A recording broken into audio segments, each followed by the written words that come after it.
Hello and welcome to Business Reporter's Human Capital campaign, hosted by the Telegraph Online.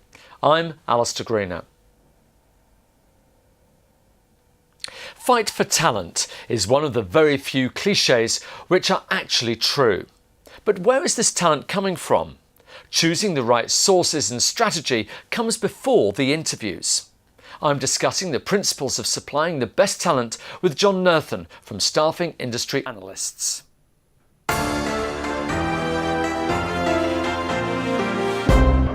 Good morning. Morning. Now, at the moment, we're being flooded with courses from schools, universities, colleges. There's so much available out there. It would almost seem to be the golden era for employers. So what can be the challenges in staffing today? Well, if only that was the case. Unfortunately, what we're told by employers is that there's actually a severe skills shortage.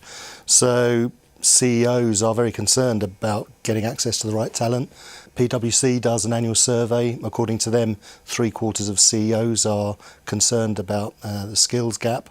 So as well as dealing with those skills shortages, it's true to say as well that employing people is a very difficult process. It's a sort of combination of art and science. So you talk about art and science there. Could you be a bit more specific on what that actually means? Well, if just taking one aspect of it, if you think about workforce mix, that's certainly an area that at the moment is a mixture of art and science, and to be honest, in some areas it's more guesswork for many companies. Any organisation will use a mixture of employed and non-employed workers. And by non-employed workers I mean contingent categories of workers, temporary workers, independent contractors, freelancers, outsourced workers, and today, of course, employers have got the option of using automated solutions, artificial intelligence as well. So trying to come up with the right balance between those various categories of work is very, very difficult to do, and many companies really don't understand what the right mix is, and they don't even understand what mix they've actually got at the moment. So how do staffing suppliers deal with this issue? Well, I mean, they're having to step up and be more sophisticated in the services that they're providing. The buyers of contingent labour are expecting more sophisticated services, and I'm pleased to say the staffing firms are actually delivering that. Technology is helping them, but they're also broadening their services as well. So an old-fashioned staffing company would just provide temporary agency work and permanent placement, but these days they're expanding the breadth of their services. They're providing payroll services, they're outsourcing, they're providing managed service provision where they're managing staffing providers on behalf of the particular client. So let's talk about the client, in other words, the employers. So what are some of the most common mistakes that an organisation will make?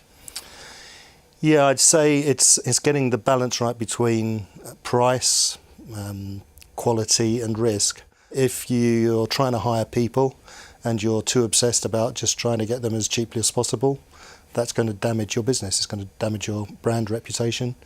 And by risk, I mean just trying to deal with all the employment legislation, and particularly legislation as it applies to contingent work, which is a particularly complex area. So if you, for example, hire an independent contractor, but then manage them as if they were a full-time employee, you'll have the tax authorities knocking on your door. So it's trying to manage those three things in the right proportion, I would say. So let's look at it in practical terms. Perhaps you could maybe give us a step-by-step guide of what organisations should be doing to be effective. If we start with workforce mix, obviously that's a good place to start, trying to understand what you've got and what your optimum mix would be. From there, you've got to choose the program that you want to deliver that particular solution.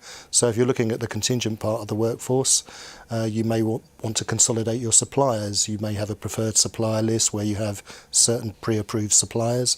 You may have a sole supplier for a particular category where you know you can rely on one vendor just to provide you with all the staff that you want. You may want a master vendor solution or a managed service provision, as I explained, where a third party would manage all the staffing suppliers on your behalf. And then on the permanent side, well, you may want to do some of that yourself, using your own website to promote your vacancies. You may want to advertise on old-fashioned printed media or use a job board, or again go to a staffing firm. If you go to a staffing firm, you may want to outsource the whole process, so-called recruitment process outsourcing, RPO. Underpinning all those, you've also got to choose a technology to help you manage all that. So on the contingent side, you've got vendor management systems that will help you understand your temporary workforce. On the permanent side, you've got applicant tracking systems. And then you've even got freelancer management systems these days to help you manage all the relationships you have with independent contractors. So you've got to make a choice between all those different programs. Once you've done that, you've got to implement it. You've got to make sure that your organisation buys into it. Every part of the organisation, of course, is interested in hiring. And if you're an international company, just getting that buy-in globally can be very, very complicated. Once you've implemented the program, you've got to make sure that once it's in place, it's continuing to deliver the results that you want, making sure that you're getting the right workers at the right price year after year. Now, I can imagine you're not the only providers of a solution in this environment. So what makes your solution better than the competition? Funnily enough, we probably are, because we don't really find any competitors that focus on the employed and non-employed workforce in the way that we do. What we're aiming to deliver is we're trying to educate the market, and we do that through our research, through editorial, through events, and also through training as well. So if we think about our research, we provide a huge breadth and depth of research by industry sector, but also geographically. We cover the whole world. If I look at our events, we have conferences for staffing suppliers, Executive Forum, that takes place in the US and Europe. And then we have a conference for buyers of contingent labour as well, where we interact many of the world's largest employers to attend. That's the Contingent Workforce Strategy Summit, which takes place in the US, Europe and Asia as well. And then training, we provide an accreditation course, CCWP, for people who want to be skilled in the way that they acquire contingent workers. I mean, this is like everything today, it's a very fast-changing environment when we look at staffing and so on.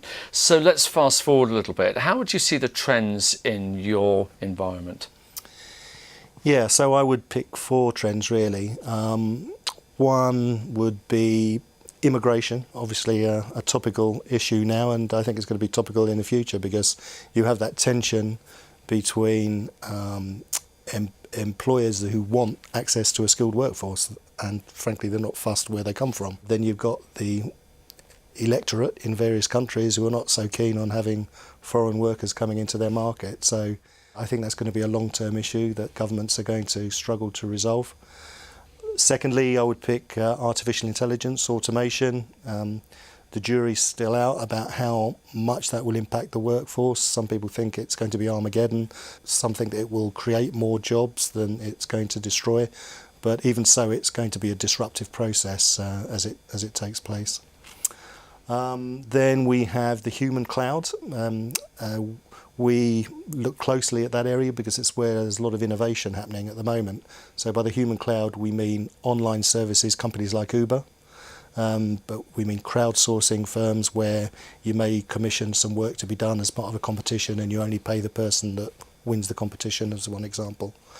And then there is also online staffing platforms, companies like Upwork and freelancer.com, where you can tap into a whole different set of the workforce that's not really been available before. People in remote labour markets who are now available for you to do work on your behalf. And then finally, the 4th trend would be total talent management. And that's where companies are being a lot more holistic and proactive in the way that they source labour. At the moment, everything is a little bit disjointed. So I described all the different contingent programmes and the permanent programmes. It's not very joined up because you've got HR doing one thing, procurement doing another thing. You've got the financial director who's deciding what gets outsourced or not. So there's not much joined up thinking. Total talent management is that next step where companies are able to be a lot more clever in the way that they get access to talent. And all these changes are happening faster and faster, and there seem to be more and more of them. So that's our role, to try and help companies understand and keep pace with all these changes in the market. So fascinating times, and a lot to look forward to in the future when it comes to staffing. Yeah, for sure. John Nurthen from Staffing Industry Analysts, thank you very much indeed. Thank you.